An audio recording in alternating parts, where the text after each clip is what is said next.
Okay, let's look at the X-ray components for a typical X-ray machine. You've got a filament there, which actually you have a filament current going through there, normally due to low voltage. And connected to that, you would have an accelerating potential, which can be adjusted. And that's connected off to a target here. So the target is like a bowl there. Think of it being a bowl as in reverse here, upside down bowl.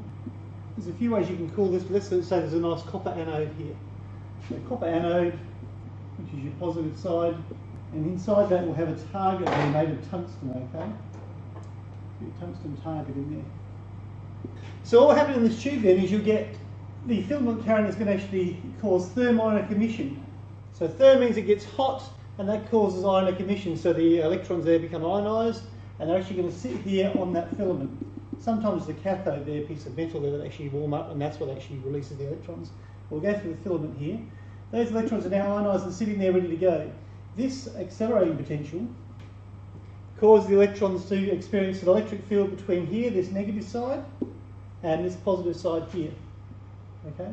So that will cause electric field, so the electrons as being charged particles will accelerate across there. Now we can guide these with a collimator so that they only get in a particular direction. So there's a collimator here, and that basically sort of guides them towards the target. All right? So the electrons go to the target. And when those electrons hit that metal target, that tungsten target, they're going to release X-rays in less than 1% of the cases. The rest of it goes as heat. The X-ray is going to come off at high frequency. They go out through a quartz window and go through the body and go into a photographic film. Okay? The whole thing's done in a vacuum. And the reason for that is so that we don't get any interference between the electrons going across here. So filament current is going to heat this up, the electrons are going to get hot and ionise. You're going to get accelerating potential accelerating that electrons across, and they're going to get converted to X-rays coming out there through that window there. So the purpose of the filament current is to ionise the electrons so the electrons are ready to go across there. The accelerating potential accelerates the electrons, causing a gain in kinetic energy. You've got a tungsten target which is responsible for transferring that electron energy into X-ray energy, and that's going to have three key properties which we're going to look at in a second. The copper anode is copper so that this extra heat that's been produced, 99% heat, is going to be conducted away to some cooling fins. And they do use water-cooled ones as well, and there's fans in here as another option to try and cool that down. And this actually rotates this upside-down bowl with the target sitting in, and that allows it to keep a bit cooler as well and reduce the amount of pitting that occurs. There's a few things that are going to go on here to produce X-rays. One of the things to consider is that this tungsten here has got 74 protons inside it, and obviously several neutrons. It's also got lots of electrons around there, but one of the ways of producing X-rays is called continuous or background X-rays. It's produced when electrons go past here from the filament. So as the electron goes past, it's negative, this is positive, this has got a surrounding electrical field, it causes that to accelerate and curve. Now if it comes in with a certain amount of kinetic energy, say 30,000 electron volts there, what's going to happen is that it actually loses some of that as it goes past. It might go past here, change direction so it's now accelerating, and any accelerating charged particle will release an electromagnetic wave, which we've discussed before. So let's say it drops down and releases and it goes down to, say, 10,000 electron volts. So the energy beforehand has dropped down to a smaller energy afterwards. So in this case it's lost 20,000 electron volts of kinetic energy during this acceleration process. So that will be converted to an X-ray photon, because this is an accelerating charged particle. So this is really just conservation energy. Whatever energy the electron loses gets converted into a photon in the X-ray region in this case. Okay? And that happens in less than 1% of them. Now, you can lose different amounts of kinetic energy based on how far from the nucleus the electrons come through and how much energy they lose consequently because of that. So if they were to come through further away, they might not curve as much because the field's weaker. And let's say that it comes in and it drops down from 30,000 now, and the K dash was only 25,000. So in that case, it's only losing 5,000 electron volts. So the X-ray energy that's released is actually going to be weaker, 5,000, and therefore it's going to have a different frequency because E equals HF. So you're going to get a range of losses from the electron. therefore a range of energies of the X-ray being gained from that, and therefore you get a range of frequencies of the X-ray. So you can actually draw that on a graph of the intensity, the number of X-rays versus the frequency or the energy of the X-rays. A typical one might look something like this, okay? And that shows you there's a range of X-rays there produced because of this process of decelerating. It's called Bremsstrahlung radiation as well, or braking radiation, because the electrons are slowing down or braking and changing direction, and the kinetic energy loss is becoming is being converted into an X-ray energy. Here you get the maximum. So at that point there you get the maximum, and that occurs when it loses all of its kinetic energy. So if an electron comes through and hits there, and the kinetic energy afterwards is zero, and it loses all of its kinetic energy, that's completely converted to an X-ray photon, and you get your energy max. So let's have a look at that for a second. If the electron gets all of its energy from the work done by the electric field, which is delta VQ, or in this case we're going to use E delta V, and just swap those over, and that's a charging electron. And when it actually hits the nucleus and loses all of its kinetic energy, that's all going to go to the photon. So that's the maximum photon energy you're going to get, and that's going to be equal to HF max. So it's pretty easy to see.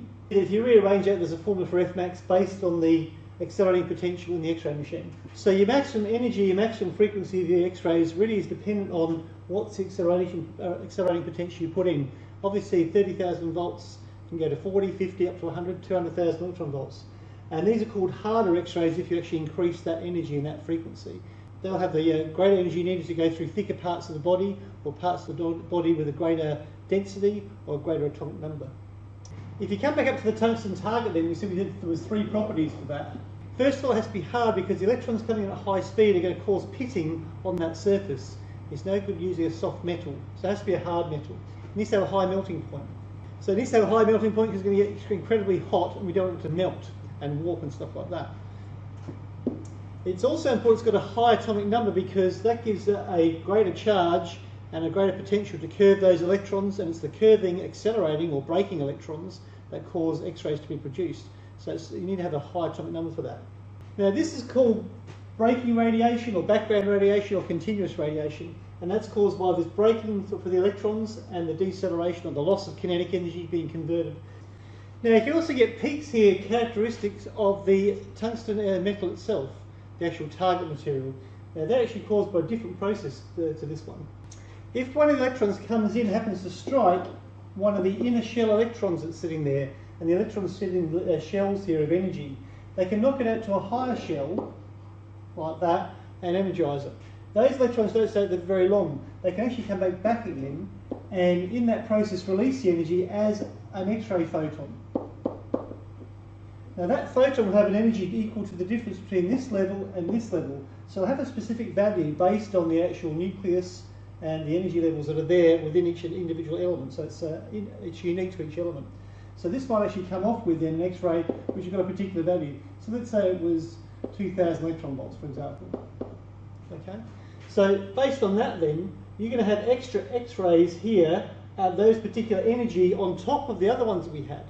So apart from these that were here just by this braking process, we're going to get extra here at that particular frequency because of those jumps that are going on. So this is characteristic of the metal or the target that we're going to, and that will change if you change the target material. Okay. Now there's three things you could do here to change the X-rays that are coming through for different situations depending on what part of the body you're actually scanning. We want to get good contrast of X-rays in the actual exposed photograph on the other side. So if you change the filament current first of all, what that's going to do here is cause the actual filament to get hotter, so there'll be more electrons able to go across more easily. So you'll find you'll get more electrons if you heat this up greater, and that will cause more X-rays. So the intensity will just go up. But any one electron has still got the same value of energy there, E delta V. So it's not going to give you a greater F max there, it's fixed. All right. So what you would see is a change here is you're going to get more electrons, more X-rays, the intensity is going to go up. So it will go like this.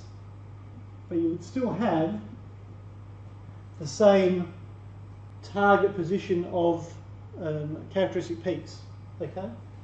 If we change the accelerating potential, the greater accelerating potential changing it from say 30,000 electron volts to 50,000 will cause a greater energy there and a greater F max. So that will cause the graph to shift in that direction if we just change this one here. Now it turns out the actual graph itself will actually be taller as well, because not only will you get higher energy X-rays and high frequency X-rays, you'll also get more of them because it will actually suck more electrons out from there or pull more electrons out from there because of the stronger field. These characteristic peaks will still be in the same spot though. Okay, they won't have moved. But the F max will have gone up. The F max has moved and gone up because you've increased that F max there. Alright? The last thing you can change is the target material. And in that case, you notice so far these have been giving the same peaks, characteristics of the tungsten. If you were to change it to another metal like say platinum, you would actually find that the characteristic peaks would follow here, but the peaks might be somewhere else. Okay? Because that's based on the electrons being knocked out between one shell and the next and returning with that energy difference. Okay, thank you.